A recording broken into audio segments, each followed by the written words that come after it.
au nike. Na hiyo yote ni mpango wa Mungu kurudisha bado kwamba toka mwanzo alimuumba mtu mume na mtu mke katika moja. Bwana Yesu asifiwe. Shalom. Sasa ndoa hiyo ambayo tunajaribu kuzungumza hapa, Mungu ambayo aliumba, ndiyo inayosababisha kuwepo kwa familia. Kwa sababu uimara au udhaifu wa familia utategemeana na hali ya ndoa iliyoanzishwa na familia hiyo.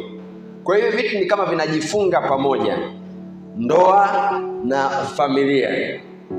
Kwenye kitabu cha Mwanzo sura ya 2 mstari wa 24, Biblia inasema, kwa hiyo mwanamume atamwacha baba yake na mama yake, naye ataambatana na mkewe, nao watakuwa mwili mmoja. Kwa hiyo mwanamume atamwacha baba yake na mama yake. Mwanamume anayezungumzwa hapa sio yule Adamu. Mwanamume anayezungumzwa hapa ni wale ambao walizaliwa baada ya Adamu. Kwa hiyo huyu anatakiwa amwache baba yake, amwache mama yake, alafu waambatane, alafu waweze kuwa mwili mmoja. Warudi kule kule tulikoanza kujifunza mwanzoni, kwamba huyo mtu ambaye Mungu alimuumba alikuwa mmoja. Kwa hiyo Mungu anakusudia katika ndoa pia watu wawili, ke na me, warudi kuwa moja kama vile ambavyo alianza kuumba pale mwanzoni. Mungu mwenyewe ndiye anayetoa mapishi, ndiye anayetoa njia, ndiye anayetoa mpango wa kuingia kwenye ndoa hii tunayozungumzia. Anatoa mpango katika Mwanzo 2:24 kwamba lazima mwanamume ataacha, lazima mwanamume aambatane au mwanamke aambatane, na mwisho awe mwili mmoja. Kwa hiyo mpangilio huu wenye mambo matatu ndio unaojenga mafundisho yote ya ndoa. Hakuna mtu atafundisha ndoa nje ya haya mambo matatu. Lazima atafundisha juu ya msingi huu wenye mambo unaohusika na kuacha, kuambatana na mwili mmoja. Matatizo yote ambayo tunayajua katika ndoa yanatokana na mambo haya matatu: kuacha, kuambatana au mwili mmoja. Kwa hiyo mtu akitaka atibu ndoa lazima arudi kwenye msingi wenye haya mambo matatu, yaani kuacha, kuambatana, alafu mwili mmoja. Hapa ndio matatizo yataingia, au hapa ndio patasababisha ubora au uimara wa ndoa. Kwa hiyo naomba tuangalie kidogo mambo haya matatu kama nilivyoyatamka hapo mwanzoni, ambao ndio yanayojenga, ndio yanayobeba mhimili wa ndoa, kwa habari ya kuacha, kuambatana na mwili mmoja. Tuanze na lile la kwanza, kuacha. Sasa kuacha kwa Kiebrania anatumia neno azab. Hivyo nilitamka Kiswahili kabisa, azab, likiwa na maana ya kukata, kutoa au kuachilia. Sisi kwetu binti anapoagwa kama ana harusi, tunasema anafanyiwa send off. Wanamtuma kabisa, wanamwachilia ende. Kwa hiyo kuacha ni kitu ambacho kinafanyika kiuhalisia kabisa, ili mtu aweze kwenda kuanzisha familia nyingine. Mtoto anapokoma kwa mama kutumia tumbo lake wakati anazaliwa, hawezi kumwacha kusema namhurumia ule mtoto, amwache na kitovu kile kikiwa kimeungana na mama yake. Lazima wachukue kiwembe wakate, na mtoto yule atalia, na wakilia watu wanafurahi kwamba mtoto huyu ana uhai, mtoto huyu ana afya nzuri. Kwa nini? Kwa sababu ametenganishwa akaendelee na maisha yake. Kwa hiyo lazima wanandoa, kwa sababu hapa nafundisha kwa tunajifunza kwa ajili yetu wenyewe, lakini najua kuna vitu unachukua kwa ajili ya kuwafundisha wengine. Bwana Yesu asifiwe. Hizi sote ni walimu kwa ajili ya kuwasaidia watu wengine, kwamba lazima kuacha kuwepo, na huku kuacha si tu kuondoka nyumbani, ni kuhakikisha kwamba unapokea familia mpya ambayo sasa unaingia. Na katika maeneo haya yafuatayo ni muhimu kuhakikisha kwamba unaacha katika haya. Unaacha kimwili au kihisia. Unaacha kimwili au kihisia. Inawezekana umewaheshimu sana wazazi wako, au nawaheshimu sana wazazi wangu. Umezoea kuomba ushauri kwao, umezoea kutiwa moyo na wao, lakini napofikia muda wa kuacha, lazima niwe tayari kwenda kuanza kutegemea ushauri kwa mtu mwingine. Inawezekana pia ulikuwa unategemea mahitaji yako ukutane nayo kupitia familia yako, au unakutana nayo kupitia mzazi au vyovyote vile, lakini napoacha naenda kujenga utegemezi kwenye familia nyingine mpya kabisa. Lakini kuacha pia ni jambo la kiroho, ni jambo la kiroho. Katika Waefeso 5:23 Biblia inasema, kwa maana mume ni kichwa cha mkewe, kama Kristo naye ni kichwa cha kanisa, naye ni mwokozi wa mwili. Bwana Yesu asifiwe. Shalom. Kwa kuacha ni swala la kiroho. Mimi kabla sijaoa nilikuwa chini ya himaya ya baba yangu. Ninapooa naondoka kwenye himaya ya baba yangu, naenda kuwa kwenye himaya ya Kristo, yaani Kristo alafu mimi alafu familia yangu. Bwana Yesu asifiwe. Kuna kijana nilikuwa namfungisha ndoa juzi, nikamwambia mpaka hapa kabla tujafunga ndoa, wewe uko salama chini ya baba yako. Anaomba kwa ajili yako, anatoa sadaka kwa ajili yako, anamlingana Mungu kwa ajili yako. Na Mungu anapokutazama wewe, anamuona Kristo kama kichwa, anamuona baba yako, afu anaiona familia yake chini yake. Unapoenda kuoa, unatoka chini ya himaya ya baba yako, unaenda kusimama mwenyewe mbele ya Kristo, afu chini yake inakuwa ni familia yako. Kwa hiyo kamwambia, unawajibika sana kuomba kwa ajili ya mke wako, kuomba kwa ajili ya watoto wako. Sasa wewe ndio kuhani, wewe ndio kichwa cha familia yako. Najua leo katika dunia kuna upotofu mwingi, kwamba wanawake walio wengi wanatamani watoke kwenye nafasi walizonazo. Wanaona kama wanaonewa kuwa wanawake, wanaona kama nao wana haki sawa na wanaume. Sasa mimi siko kwenye vita hiyo, niko kwenye utaratibu wa kimungu, kwamba mwanamume ni mwanamume, mwanamke ni mwanamke. Mwanamume aliumbwa, Bwana Yesu asifiwe, mwanamke aliumbwa kwa ubavu uliotolewa kwa mwanamume. Siku moja juzi hapa kulikuwa na shughuli ya WMK, wakahubiri, wakaimba mashairi na ilinoga sana. Jeshi kubwa, sisi ndio kila kitu. Mimi niliposimama nikasema, kwa kweli ninyi ndio kila kitu, lakini pasipo mwanamke hawezi kuonekana popote, kwa sababu alitoka kwa mwanamume. Biblia inasema katika Korinto, wala mwanamke hakuumbwa isipokuwa kwa ajili ya mwanamume. Hata kama asome degree 800, bado nafasi yake ni mwanamke mbele za Mungu. Kazi yake ni kumsaidia mume wake. Bwana Yesu asifiwe. Kazi yake ni kutambua kwamba mume wangu ni kichwa changu, napaswa kumtii, sio tu kumtii kama Kristo kama tunamtii Kristo. Kwa hiyo kuna badiliko la kiroho ambapo sisi wanaume tulioko hapa natakiwa tujue kwamba mke wangu mimi anaweza akalala bila kuomba, sawa tu. Anaweza akashinda bila kufanya chochote, sawa. Mimi kuhani nipo, natakiwa nibebe majukumu yangu kusimama mbele za Mungu kwa ajili ya familia yangu. Kwa hiyo kuna mabadiliko ya kiroho ambayo lazima tuyafahamu kwamba tunawajibika, kwa sababu huyu mtu alikuwa yuko chini ya baba yake. Lakini leo hii ametoka chini ya baba yake, amekuja chini yako wewe, afu unalala kama zamani. Hapo si sawa. Mungu atusaidie. Ili uache, weka mipaka na wazazi na marafiki kwa upendo. Weka mipaka na wazazi na marafiki kwa upendo.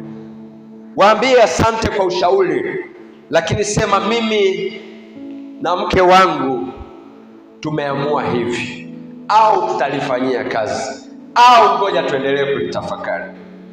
Kwa hiyo weka umbali na marafiki. Wasifike mahali pa kuzuia kuachana kwako, kwa sababu kuacha lazima kuwe kunaonyesha kwamba kweli umeamua kuacha. Shalom, haleluya. Maneno haya nitaendelea kuyarudia hata huko mbeleni, kwa hiyo naomba tusogee tena kidogo. Twende neno la pili la kuambatana. Kuambatana. Asa neno kuambatana ambalo ungelichambua kwa Kiebrania unasema dabak, ikiwa na maana ya gundi inayoshikamanisha vitu. Ni kama sumaku inayoshona vitu pamoja, na hili ni tukio la kila siku. Huyu mtu anaacha, halafu anaambatana na mwingine. Haya ni maisha endelevu ya kila siku, sio jambo la siku moja, ni jambo endelevu. Lazima ifike mahali kuambatana kwetu kuunganishwe na ndoto zetu, kuunganishwe na maono yetu, kuunganishwe na maisha yetu ya kila siku. Kumbuka, ulivyo wewe ni matokeo ya safari ya maisha ndefu. Kuna maeneo ulizaliwa, kuna familia ulizaliwa, kuna shule ulisoma, kuna mitaa uliishi mpaka unafikia unaolewa. Kwa hiyo kuna jinsi ambavyo umetengenezwa na mazingira yako, hata kama hujui kwamba umetengenezwa, lakini umetengenezwa. Na mwenzako na yeye kuna mazingira ametengenezwa. Hata kila mmoja anatoka kutoka eneo alilotengenezwa, na yule anatoka kutoka alikotengenezwa, halafu hawa wawili waambatane wawe kitu kimoja. Sio jambo la siku moja.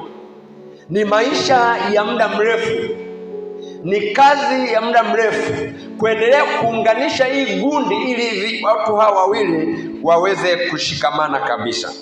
Kwa hiyo lazima kujifunza lugha ya mwenzako. Anaongeaje? Yukoje? Anapenda nini?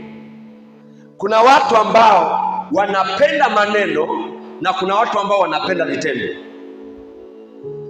Kwenye saikolojia ya ndoa tunasema hivi, wakati mwingine mwanamke akificha tatizo anaweza akalia machozi, hapo ameficha tatizo.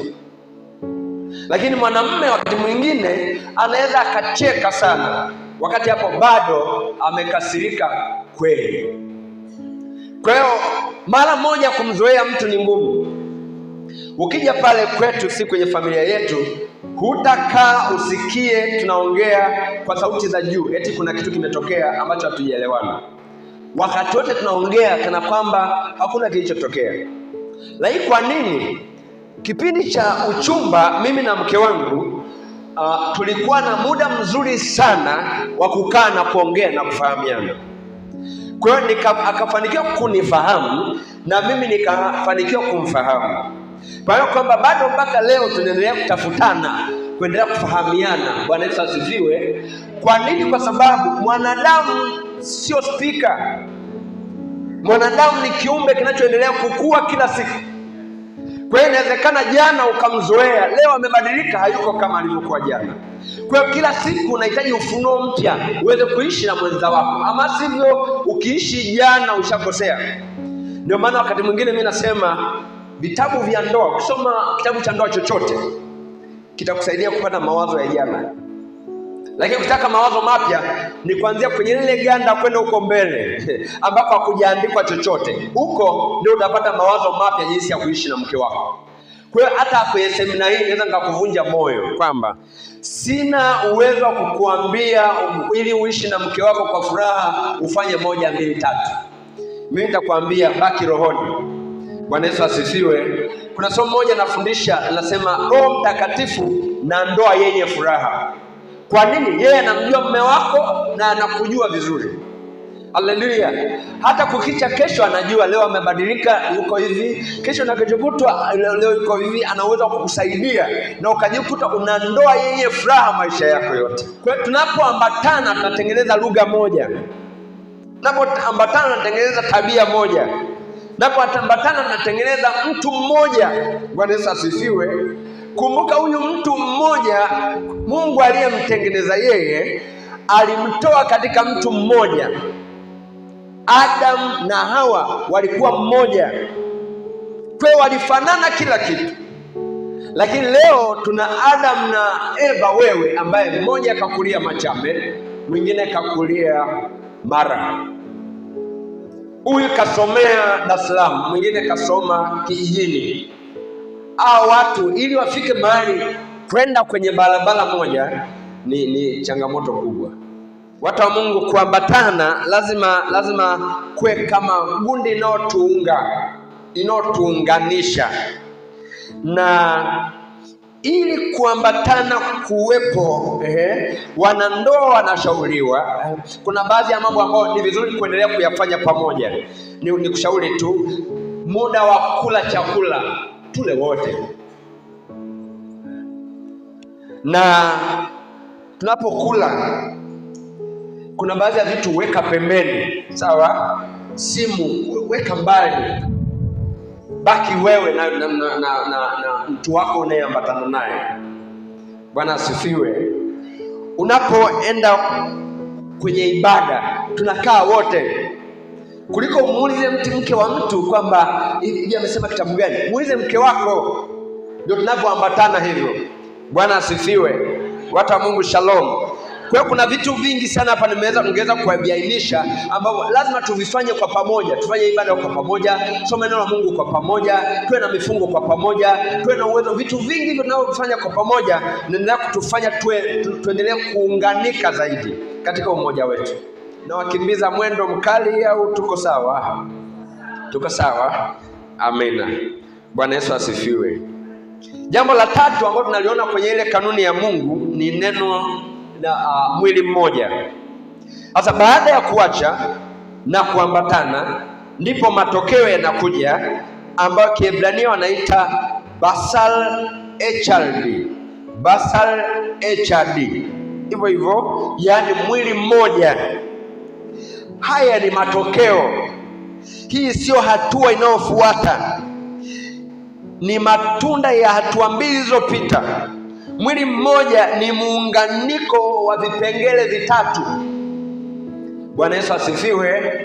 Unapoacha, unapoambatana, hauombi tena kwamba tuwe mwili mmoja. Tayari mnakuwa mwili mmoja. Haleluya. Bwana asifiwe. Haleluya. Ni kukata nyuzi za zamani, ni kushona nyuzi mpya. Ni kuachana kabisa na mambo na chanzo ulichokuwa nacho na kujiunga na chanzo kingine. Sasa huu unaitwa mwili mmoja. Mwili mmoja ndio unaojenga misuli inayobeba familia. Kuacha, kuambatana, mwili mmoja unatokea. Mwili mmoja ukitokea, familia ikija inakaa juu ya huo mwili mmoja. Bwana asifiwe. Haleluya. Watu wa Mungu, ukiwa mwili mmoja bila kuacha, kila linalotokea unakimbilia kwa mama, marafiki, na hapo unasababisha mwili mmoja unakufa. Nimesema hivi, mpangilio huu ni muhimu. Ukiwa mwili mmoja bado hujaacha, hapa unakuta mtu anategemea wazazi, anategemea marafiki, kuna kitu kingine anakitegemea. Na kama kuna kitu unakitegemea, maana yake ni kwamba huo sio mwili mmoja, tayari unaleta ulemavu ndani yake. Lakini ukiwa mwili mmoja bila kuambatana, maana yake hapo tutakuwa tuna kitu ambacho tunaweza kusema tuna ngono tu bila urafiki. Tuna tendo la ndoa lisilo na urafiki.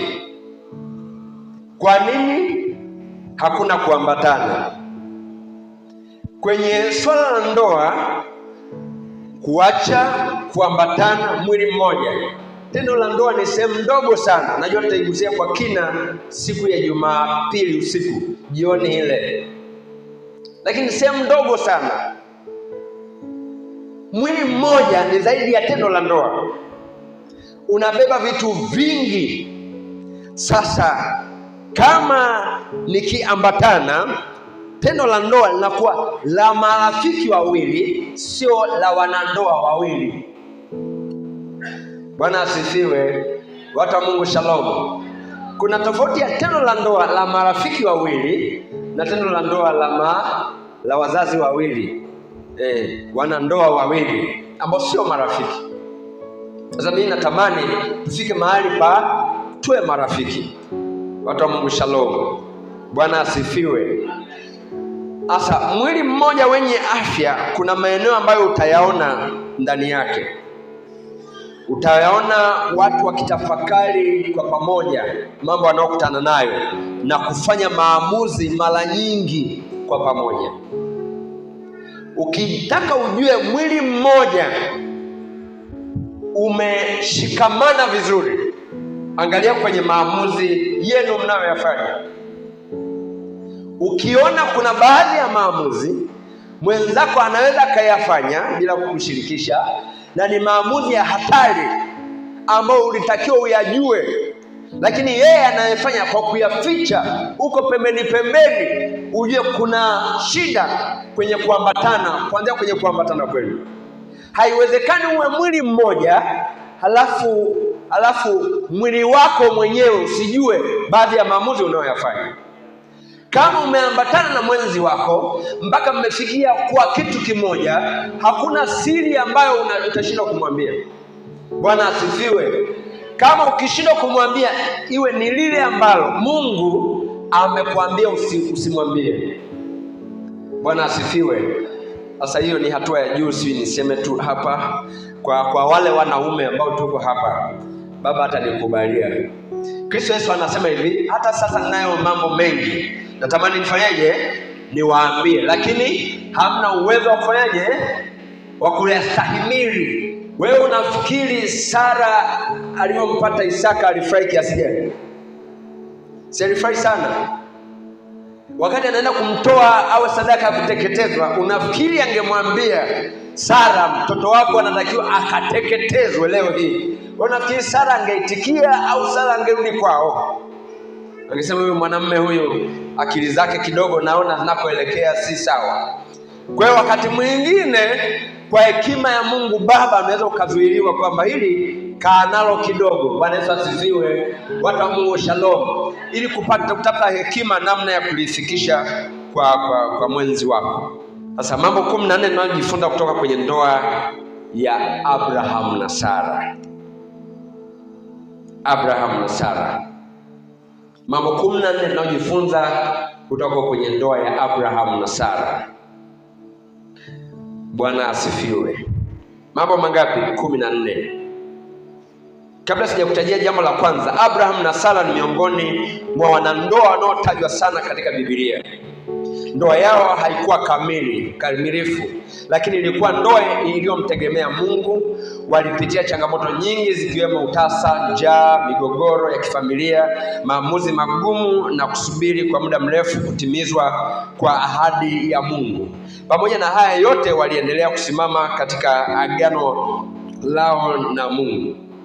Kutokana na maisha yao tutajifunza kanuni muhimu zinazoweza kuwasaidia au kusaidia wanandoa wa leo kujenga ndoa zenye upendo, umoja, ukamilifu na baraka za Mungu. Kitabu cha Mwanzo sura ya 12 mstari wa kwanza mpaka wa 18. Tasoma mistari michache. Biblia inasema, Bwana akamwambia Abraham, toka wewe katika nchi yako na jamaa zako na nyumba ya baba yako, uende mpaka nchi nitakayokuonyesha, nami nitakufanya wewe kuwa taifa kubwa na kukubariki na kulikuza jina lako, nawe uwe baraka. Nami nitawabarikia wakubarikio, naye akulaanie nitamlaani, na katika wewe jamaa zote za dunia watabarikiwa. Basi Abrahamu akaenda kama Bwana alivyomwamuru. Lutu akaenda pamoja naye Abrahamu alikuwa mtu wa miaka 75 alipotoka Harani. Abrahamu akamchukua Sarai mkewe. Jambo la kwanza,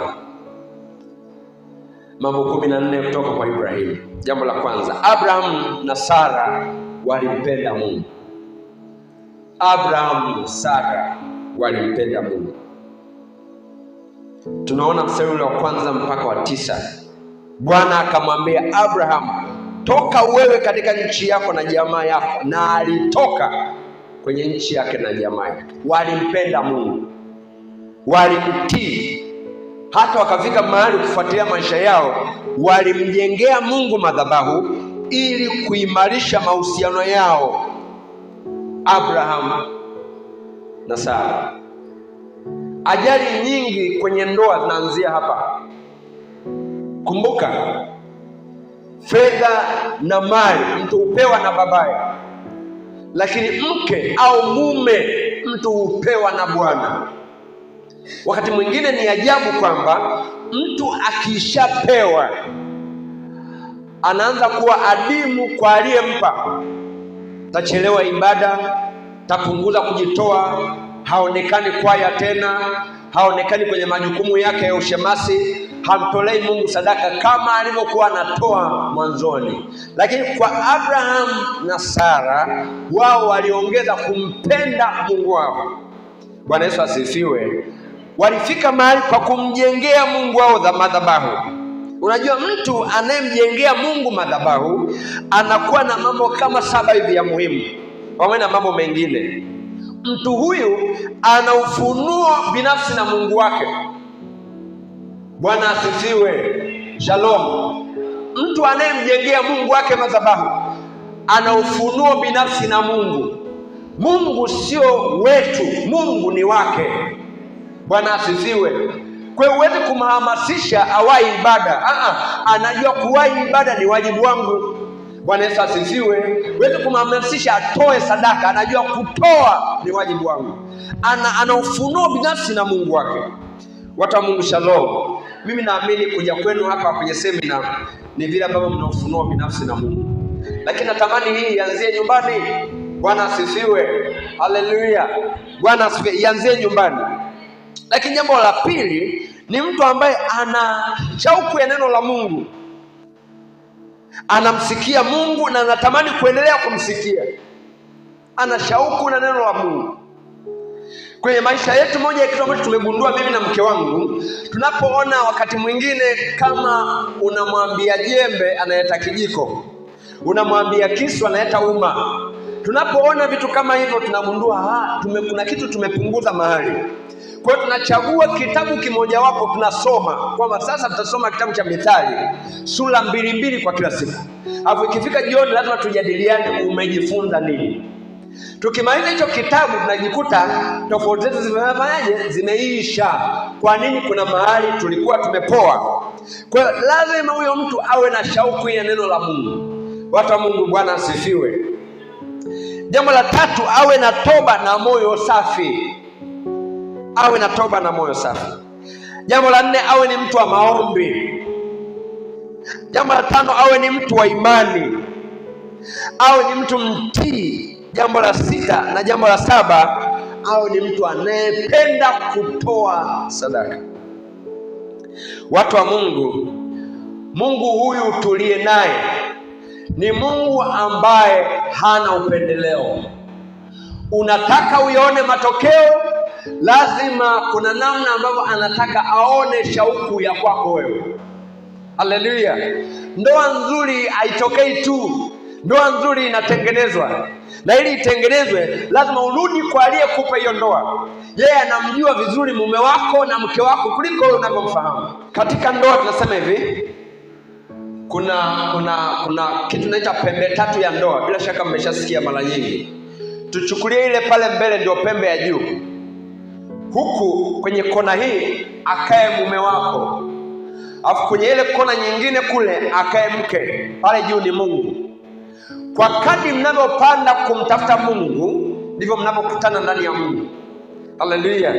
Ikitokea umempata mume wako, mmekutana ndani ya Mungu, watu wa Mungu, kila kitu kinaisha.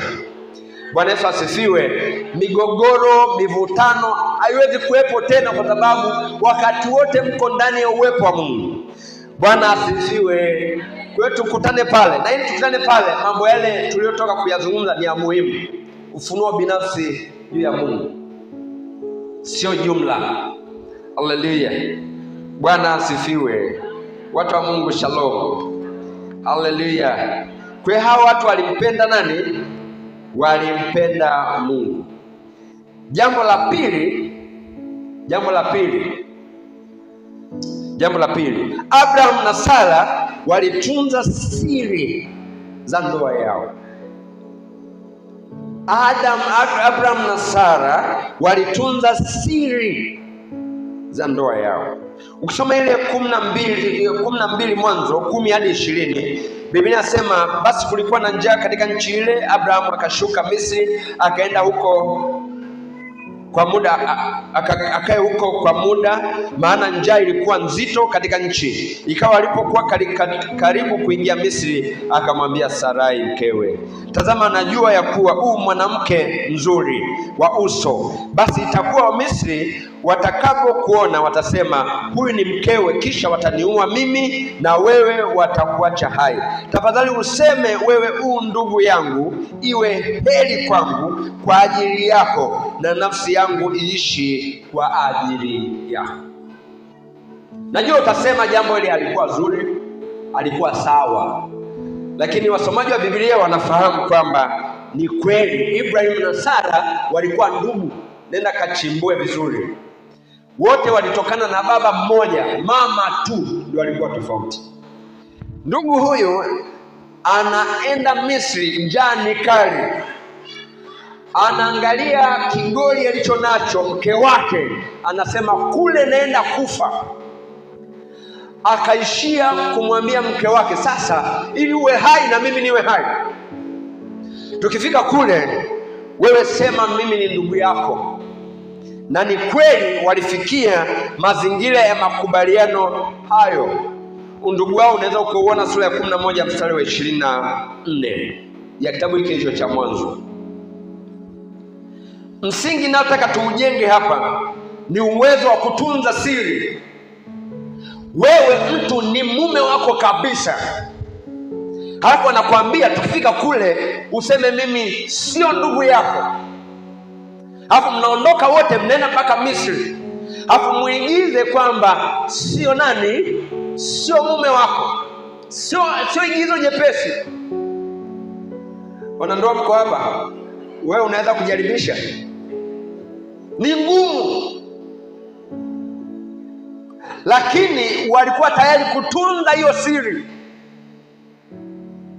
Moja ya shida kwenye ndoa ni pale ambapo mwenzako anajua jambo hili nimemwambia mke wangu tu, afu analikuta ukweli tayari amesema nakwambia wewe tu, ameniambia kwamba anataka uuze nyumba.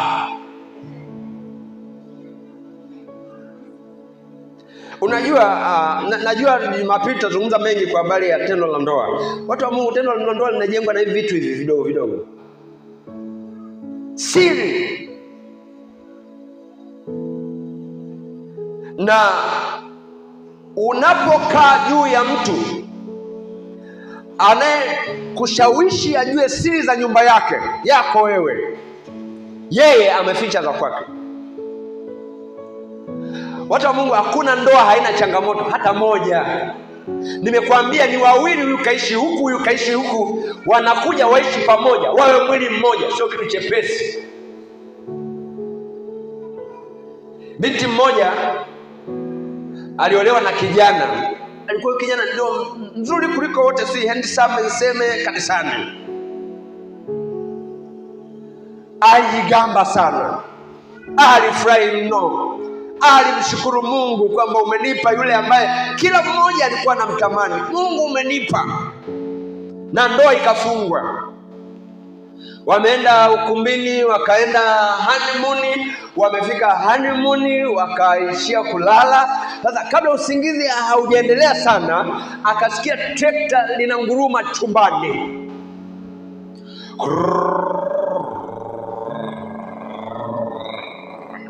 Akamka kuangalia, yule handsome ndio huyu hapa, kulala kwake ananguruma kama trekta.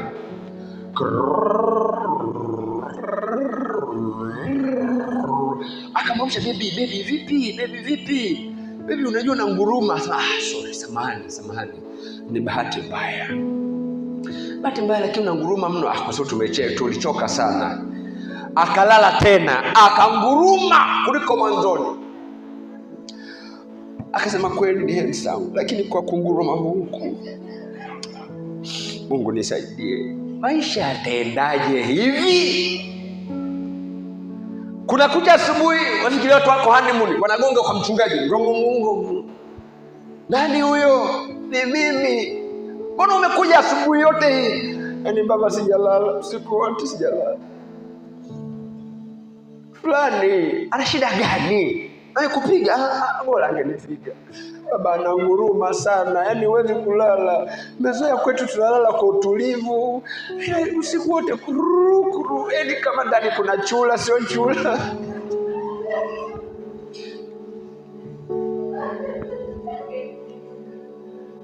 Baba mchungaji, asante Yesu, alikuwa na mama mwinjilisti. Akamwambia mke wake, mama amekuja, nimemtia moyo, ameondoka, lakini mwenzake ananguruma. Sasa mama mwinjilisti hakusubiri kupambazuke kwa mzee wa kanisa, nikwambie kitu, ananguruma.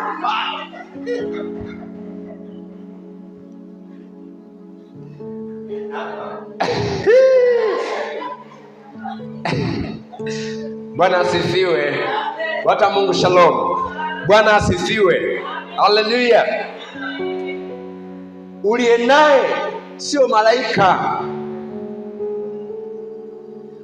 Au tunaona huko barabarani hao watu wa Mungu, nasema hivi, paa linaweza likawa moja, lakini huko ndani watu hawako pamoja. Watu wana mambo yao, wamenyamaza tu, na wewe nyamaza na ya kwako. Bwana asifiwe. Hata kwenye maombi usiyatoe. Ukishaona mtu ana kiroho ambacho hakijakomaa vizuri, usimwambie mambo yako. Kanisa moja tulienda, watu wakawa wanaombeana. Asema tunaombeana, wewe sema yako na mimi niseme yangu. Huyu akamwambia yake, akamwambia Bwana, mimi niombee 1 2 3. Asema na wewe nikuombee nini? Asema usitake kujua. Nikikusemesha la kwangu moja tu, wewe unaweza ukadondoka. Kwa hiyo ngoja nikuombee, inatosha. Ya kwangu achana nayo. Kwa hiyo wakati mwingine unaweza ukabaki na ya kwako mwenyewe. Bwana Yesu asifiwe. Watu wa Mungu, shalom. Bwana asifiwe. Haleluya. Unajua kuna familia moja walikuwa nakimbizwa vitani. Sasa walipokuwa nakimbizwa, yeye na mke wake na watoto, wakafika mahali kulikuwa na pango. Sasa lile pango na kuna ni jangwani. Kwa hiyo mpaka nyayo zinaonekana wakiwa wanatembea. Lakini yule mama alikuwa na hekima kweli. Akasema hapa, kwa sababu wale watu wanatukimbiza, tukiingia huko ndani hivi watajua tumeingia. Baba, nani hii nikwambie kitu, tuingie kinyume. Alafu hao watu watakapokuja wataona miguu imefanyaje? Miguu imetoka. Kwa hiyo baba akasema, wewe mwanamke una akili kweli, tuingie kinyume. Kwa hiyo wakaenda mbele, wakafika kinyume, wakaingia wote mpaka ndani huko ndani kabisa wa pango. Wakiwa pale kwenye pango huko ndani kabisa, wale watu wakaona kimbia huko pa kwenye ile pango. Wasema wameshaondoka, tumechelewa, sasa hivi ndio wametoka kuondoka. Mama akamwambia, nimekuambia unaona,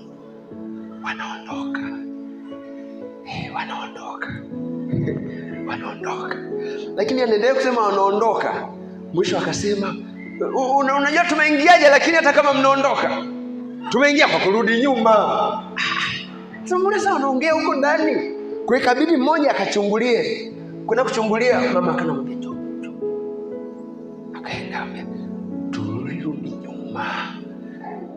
kuingia kwa mbele. Kwa hiyo wakaja wakawatoa wote, wakapiga marungu, wakafa.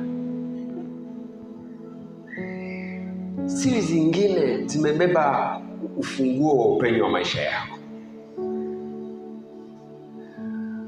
Wishi kuona unawaza kufungua duka kwenye eneo, unaanza kuleta na maombi hapa, tuombe, anataka afungue duka njia panda. Baba, katika jina la Yesu, mpe hela afungue duka pale njia panda, kuna wateja wengi. Baada ya muda duka limefunguliwa njia panda. Sema, aise, alijuaje huyu? Mbona wazo nilikuwa nalo? Nyumba yenyewe unakuta mnayokaa haina symbol. Mnaongea huku wanasikia na kwenyewe hakuna siri tena. Lakini Abraham na mkewe wanaingia Misri. Mama anajua ni mume wangu, bado mama amekauka. Anachukuliwa mpaka kwenda kwenye nyumba ya Farao. Mama yuko kimya. Bwana asifiwe. Mwanamume naye yuko kimya.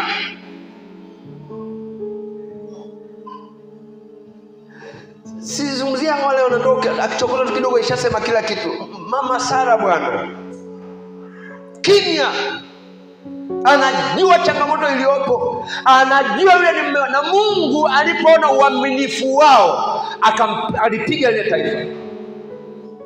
Kwa nini? Kwa sababu aliona hawa watu ni konki. Bwana Yesu asifiwe. Hawa wanatunza siri zao. Bwana Yesu asifiwe. Watu wa Mungu, shalom. Bwana asifiwe. Tunzie mwenzako siri. Haleluya. Bwana asifiwe. Nimalizie na moja afu tuite siku. Kesho tutaendelea na mengine yako 10. Nafikiri kesho tutayamaliza.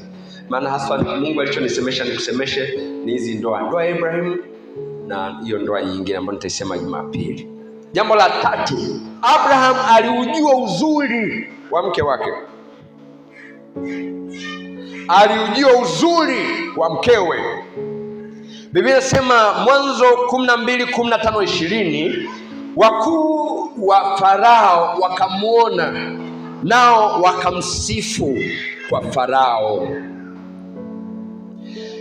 Pale juu tulipotoka kusoma, Abraham anamwambia mkewe, najua wewe mwanamke mzuri. Watu wa Mungu, uzuri wa mtu sio muonekano, sio muundo wa mwili. Nimesoma Mwanzo 12:15-20, lakini naunganisha kisa kile tu cha Abraham. Nimesema uzuri wa mtu sio muonekano, sio umbile la nje. Watu wengi sana tumekuwa tukitafsiri uzuri kama umbile la nje. Sio umbile la nje. Mtu unayeoa au kuolewa naye ni ule ambaye anaongea ndani yake. Bwana asifiwe. Watu wa Mungu, shalom. Unaporudi nyumbani kwako, unapozima taa, si hamuonani? Kwani unaona mashavu tena muda huo? Si unasikia sauti tu? Hata yule unayesikia sauti kukiwa giza kabisa ndio uliyeoa. Na ndio maana hata siku mtu anapokufa tunasema huu ni mwili wa mwenyewe, yuko wapi? Kwa uliyeoa ndio yule ambaye ameondoka, na akishaondoka huwezi kusema mimi jamani huyu nimefungiwa naye ndoa nitaendelea naye. Huyo humtaki tena. Kwa nini? Yule uliyekuwa mmefunga ndoa hayupo. Kwa mwili wa nje unaweza ukabadilika vyovyote. Mashavu yanaweza akaongezeka, yanaweza akapungua, lakini yule mtu anabaki vile vile. Haleluya. Bwana asifiwe. Lazima wewe uliyesema siku ile kwamba huyu niko tayari kuishi naye, uwe wa kwanza kujua uzuri wake. Haleluya. Awe anatembea kama anarudi wako na ni mzuri. Uzuri wake unaojua wewe. Awe na kitambi kama changu, ni mzuri. Uzuri wake unaojua wewe. Babu kule Ikulu awe mkubwa kama kimtwangio cha twangia nini? Vitunguu saumu. Ndio? Namfahamu babu? Babu, si ndio? Namfahamu babu? Kule awe mkubwa kama kitwangio cha kutwangia vitunguu saumu, bado ni babu yako, ndio uliyemchagua. Bwana asifiwe. Watu wa Mungu, shalom. Bwana asifiwe. Kwa Abrahamu alijua kwamba kwa mke ni naye ni mzuri. Watu wa Mungu, moja ya kitu ambacho mimi ninakijua ni kwamba kitu chochote unachokipa thamani kwamba hiki ni kizuri, hata namna ya kukihendo, kuchukuliana nacho, wewe ukachukulia nacho kwa namna ya kawaida. Bwana asifiwe. Haleluya. Ndoa nyingi leo zinayumba kwa sababu wengine wanaishia kusifia wake wa wengine badala ya kusifia mke wake. Nienda mahali fulani, mtu mmoja akawa anahubiri, anasema acha mimi na mke mzuri kuliko wote. Nikasema sasa shughuli pevu, nasubiri aje mbele. Kwa hiyo akasema mke wangu njoo. Mama kunyanyuka tu kwenye kiti, alikuwa anajizoa, anajitafuta. Baadaye sasa ndio anakuja mbele. Ndio mnaona Malkia anapotembea, huyo ndio mke wangu mimi, akawa anakuja mbele. Bwana asifiwe. Watu wa Mungu, shalom. Kwa sababu alichokipenda anakijua yeye. Kwa na mimi yule wa kwangu awe na jino moja, awe na mawili, awe na nywele zinasukika azisukiki, ajue kipara kama changu, ni wangu. Bwana Yesu asifiwe. Haleluya. Na ndio maana mimi mke wangu mpaka leo bado yuko na mimi. Unajua wakati tunaoana sikuwa hivi. Mimi nilikuwa kijana mtu mtanashati sana. Na nywele zangu zote zimejaa kichwani. Na nilikuwa na nywele ambazo haziishi dawa wakati wote. Hata picha za harusi zikija hapa, hutaamini wewe ni mbongo au mkongo au mnini, ujui. Na kama angenipendea hivyo miaka hiyo, hasa leo nywele hazipo, wenda angeniaga. Lakini mpaka leo anasema bado naendelea. Bwana asifiwe. Watu wa Mungu, shalom. Watu wa Mungu, Bwana asifiwe. Mwenzi wako akihisi anathaminiwa nyumbani, hata tafuta mahali pengine pa kuthaminiwa. Akihisi unampenda nyumbani, hata tafuta tena. Unajua wanaume tulioko hapa, naomba tukubaliane na matokeo. Wakati mwingine ulioa tumbo limenyooka, si ndio? Umembebesha watoto, baadaye tumbo limekuwa kubwa, si ndio? Kama anaenda kujifungua tena. Au sasa unaanza kumuona hafai kwa sababu tumbo limekuwa kubwa. Sasa aliyesababisha liwe kubwa nani? Ukifurahia watoto, ufurahie na tumbo kubwa ambalo lisababishwa na operation, si ndio? Paulo katika Wakorintho wa kwanza 10:10 anasema, Wakorintho wa kwanza 10:10, wala msinungunike kama wengine wao walivyonungunika wakaharibiwa na mharabu. Unapoanza kunungunika juu ya mwenzi wako, ukimtazama akiwa amelala, unaangalia unasema, Mungu wangu, hivi huyu nililazimishwa na nani? Mbona masikio, kwani ni binadamu huyu? Nani alinishawishi? Unapoanza kunungunika, kumbuka hapa tumesema hadi kifo kitenganisha. Unapoanza kunungunika, tayari unamuingiza mharabu aanze kuharibu hiyo ndoa. Katika wimbo ulio bora 1:5-6 Biblia inasema, mimi ni mweusi, lakini ninao uzuri. Bwana Yesu asifiwe. Haleluya. 6 anasema, msinichunguze kwa kuwa ni mweusi, kwa sababu jua limeniunguza. Kwa hiyo ndugu alikuwa anazungumza, msinichunguze kwa sababu lakini nina uzuri ndani yako.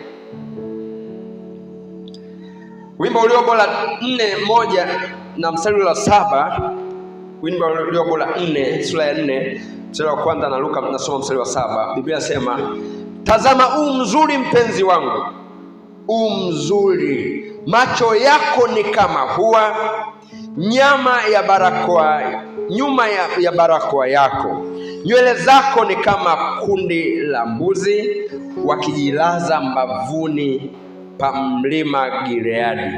Mpenzi wangu mzuri pia, wala ndani yako hamna hila.